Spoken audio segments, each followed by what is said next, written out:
What's up, guys? My name is Cayden. I own a mowing company. We do like 45 yards a week, and I've had it for 3 years.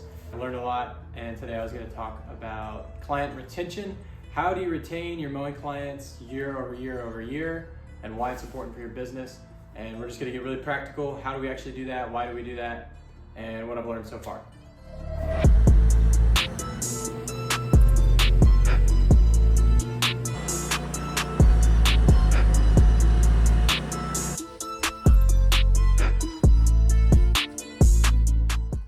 So the whole point of client retention is to make more money. You can only make more money two ways: get more clients or get the clients to pay you more. Super simple, at least for mowing companies. So today we're going to talk about how to get your clients to pay you more. And getting more clients is expensive, it's difficult, you have to do all this marketing, you have to do all this stuff. So that's why it's really important when you get a client, the longer you can have them, the more money they make you. That's called LTV, lifetime value of a client. The longer you have them, the more money they make you. And thus, the more money you can spend to acquire the customer. If you have a customer that stays with you for 3 years, you make $800, you have a lot more wiggle room to spend on the acquisition of that customer when it comes to marketing dollars and stuff like that. Two most important metrics when we're talking about this type of thing is customer acquisition cost, CAC, and lifetime value, LTV. So you can look at the ratio between those two things.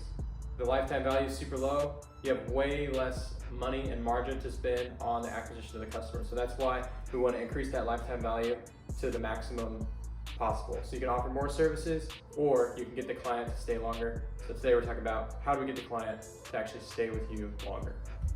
So how do you get your clients to stay with you longer? It comes down to two simple things: increase value and increase trust. That's it. If you have a really high value service and they really highly trust you, not only can you charge more, but they're also going to stay with you for a long time. So you just make it so that they have no reason to leave you.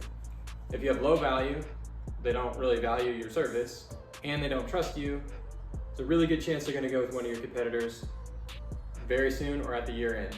Starting with increasing trust, this is huge in lawn care, especially in my industry.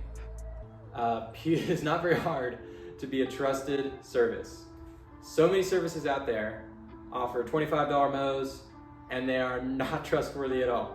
They'll come in, they'll break your fence, they won't tell you, they'll just have they could even have great service, but they're just not trustworthy or reliable, and people don't like that. They want to be able to call you and actually get a hold of you. They want to be able to actually respond to emails. They want to be able to see that you're a legit company doing things the right way, and you're actually like registered, you actually have insurance and things like that. So how do you build trust?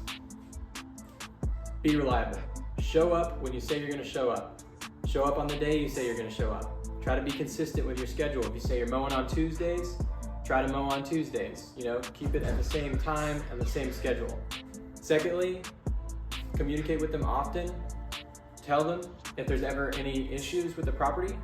If you run over a hose or you hit a fence, take a picture and send it to them. That's one of the actual best ways to build trust with your clients, is if you make a mistake, tell them immediately and tell them how you're going to fix it. If you just leave it and then they come home to see the mistake, or even if you rut up a yard, even if you put a little rut or something like that, take a picture, send it to them, tell them. That tells them that you care and that you want them to know when there's something on the property that you notice or something that even you did. That builds a ton of trust. They know that they can trust you to tell them when you have an issue. That builds so much trust.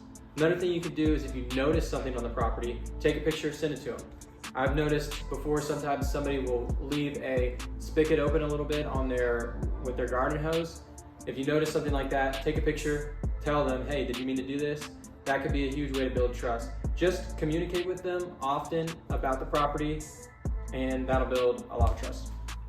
So it's pretty simple. That's how you build trust. The second thing is improving the value or increasing the value of the actual service. So how do you increase the value of the service?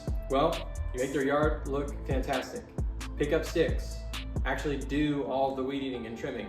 Just make it look really, really good. So if you have good service, that increases the value. Pretty simple. Tell them when you make a mistake, do a really good job, check in with them often, text them often, email them often. It's not that hard. The other thing you can do is ask for feedback consistently. You don't have to do this all the time, but ask them, check in with them, make sure they're good with the service, make sure they're happy with everything that you're doing to the lawn, and make sure that you're easy to contact if they want something to change, like a schedule, or if they want you to do the trimming differently, or they want a different cutting height, anything like that. That is extremely valuable if they can ask you to make a change and you can make it. All right, so in conclusion, we want to increase the lifetime value of a client. That is going to be huge because you have more money, you make more money. It's very simple. If they stay with you longer, you make more money. Measure things like how much money does it take to acquire a client, and then how much money does that client make you over the lifetime, on average, over the lifetime that you have them, and all of that stuff. But measure the metrics so that you can know. And then how do we actually increase the lifetime value? You build trust and you increase value. Increase trust, increase value. Very simple. Be reliable, be easy to get a hold of, do a good job. Not very hard. In the lawn care industry, if you do those things, you'll be golden. You'll be able to charge more and people will want to stay with you for long periods of time. It is not very hard to beat out the competition in this industry. So you just do those things and you're gonna soar. You're gonna get a lot of clients, they're gonna be great, they're gonna love you, and you can charge way more than your competitors as well because you're so much more valuable and reliable.